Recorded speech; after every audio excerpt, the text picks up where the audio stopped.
तो हेलो दोस्तों, कैसे हैं आप सब? उम्मीद करता हूँ स्वस्थ और मस्त होंगे। तो चलिए आज आप लोगों के लिए फिर से एक नई कहानी लेके आया हूँ।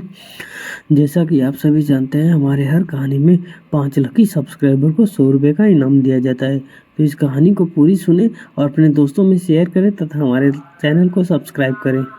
नमस्ते दोस्तों, मैं गुजरात का रहने वाला हूँ। मेरी उम्र 23 की है और मेरी भांजी का नाम डॉली है। उसकी उम्र 19 की थी और एकदम दिखने में मस्त माल लगती थी। वह मेरे पास के गांव में रहती थी।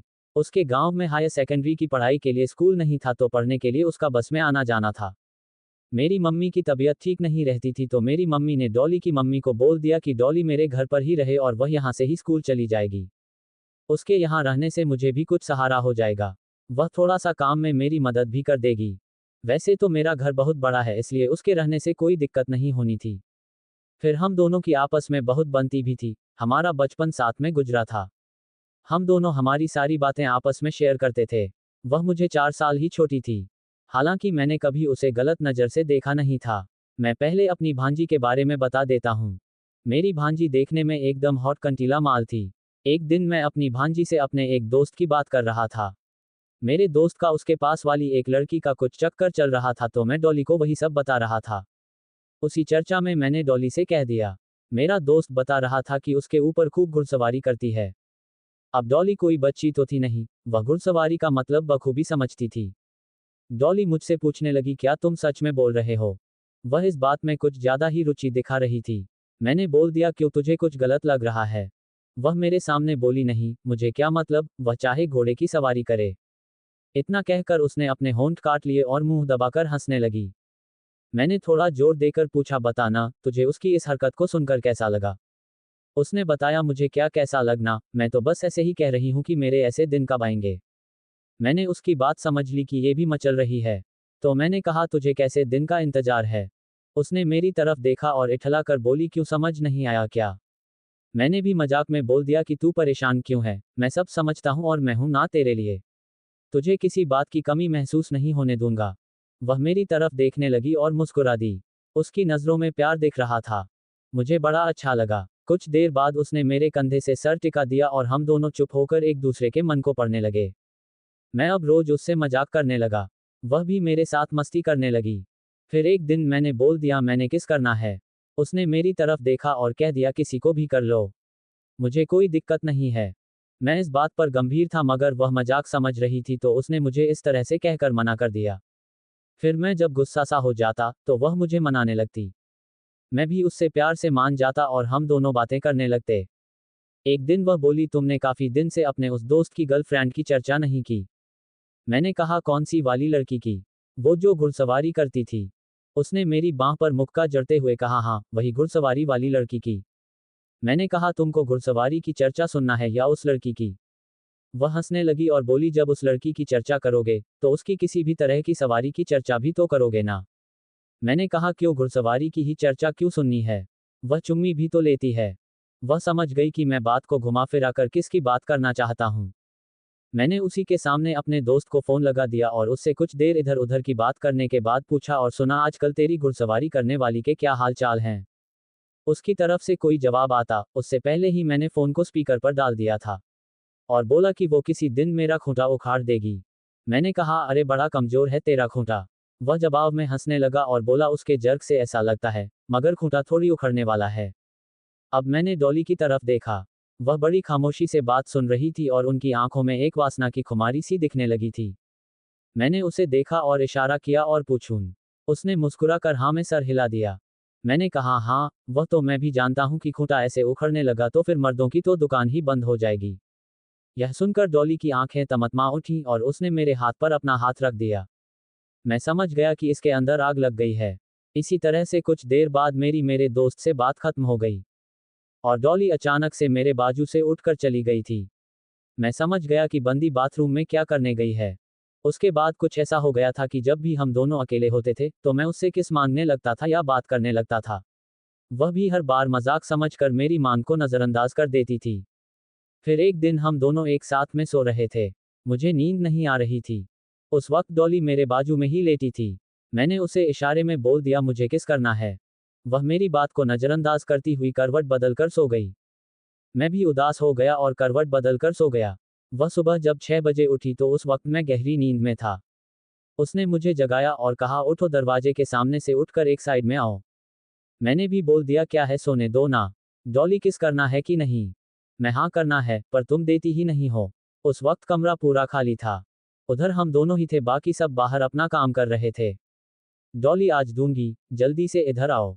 मैं मजाक तो नहीं कर रही हो? डॉली, नहीं बाबा, जल्दी आओ वरना मैं जा रही हूँ। मैं उसके पास गया और सीधा उसे चुंबन कर दिया। वह भी मेरा साथ देने लगी। थोड़ी देर के बाद उसने मुझे धक्का देकर दूर कर दिया और बोल दिया, मुझे बाहर जाना है, कोई आ जाएगा। मैंने भी बोल दिया, दूसरी बार कब करने दोगी? वह मुस्कुरा कर चली गई। मैं उस दिन बहुत खुश था। अब जब भी मुझे मौका मिलता, मैं उसका डी दबा देता या अपनी उसे बाहों में ले लेता।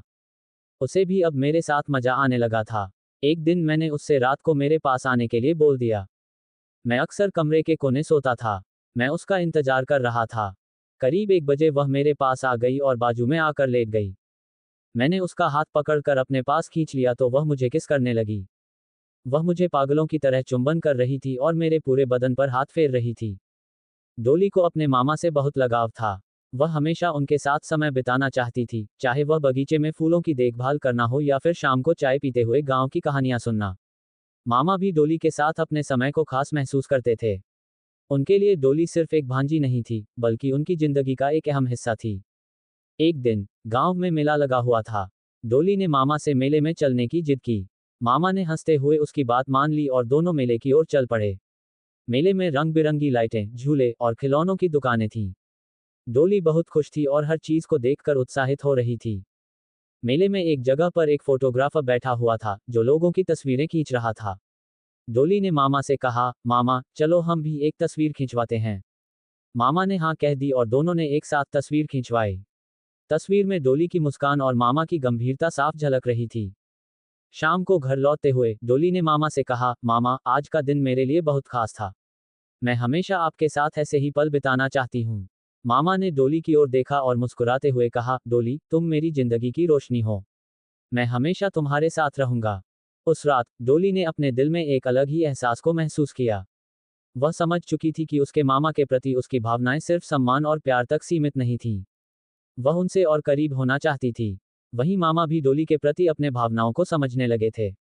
उन्हें एहसास हुआ कि डोली उनके लिए सिर्फ एक भांजी नहीं थी, बल्कि उनके दिल की धड़कन थी।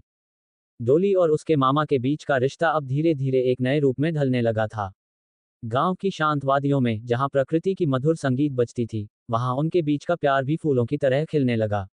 हालांकि उन्हें इस बात का एहसास था कि समाज की नजरों में ये रिश्ता अलग था, लेकिन उनके दिलों ने एक दूसरे को स्वीकार कर लिया था। एक शाम जब सूरज डूब रहा था और आसमान में लाल पीले रंग बिखरे हुए थे, डोली और मामा बगीचे में बैठे थे। डोली ने मामा की ओर देखा और धीरे से कहा, मामा, क्या आपको लगता है कि हमारा प्यार गलत है? मामा ने गहरी सांस ली और डोली की आंखों में झांकते हुए कहा, डोली, प्यार कभी गलत नहीं होता। ये तो वह एहसास है जो दो दिलों को जोड़ता है। हमारे बीच जो है, वह सच्चा और पवित्र है। डोली ने मामा की बात सुनी और उसके चेहरे पर एक मुस्कान खिल उठी। उसने मामा का हाथ थाम लिया और कहा, मामा, मैं हमेशा आपके साथ रहना चाहती हूँ। आप मेरी जिंदगी का सबसे अहम हिस्सा हो। मामा ने डोली के हाथ को अपने हाथों में ले लिया और कहा, डोली, तुम मेरी खुशी हो। मैं तुम्हारे बिना अपनी जिंदगी की कल्पना भी नहीं कर सकता। उस शाम के बाद दोनों के बीच का रिश्ता और गहरा हो गया। वे एक दूसरे के साथ समय बिताने लगे, चाहे वह बगीचे में टहलना हो या फिर चांदनी रात में बैठकर बातें करना।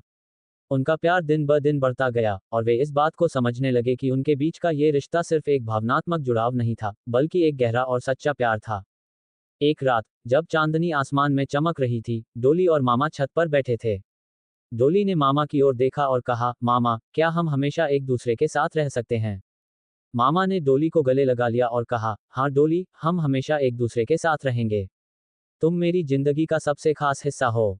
उस रात दोनों ने एक दूसरे को अपने प्यार का इजहार किया और वादा किया कि वे हमेशा एक दूसरे के साथ रहेंगे।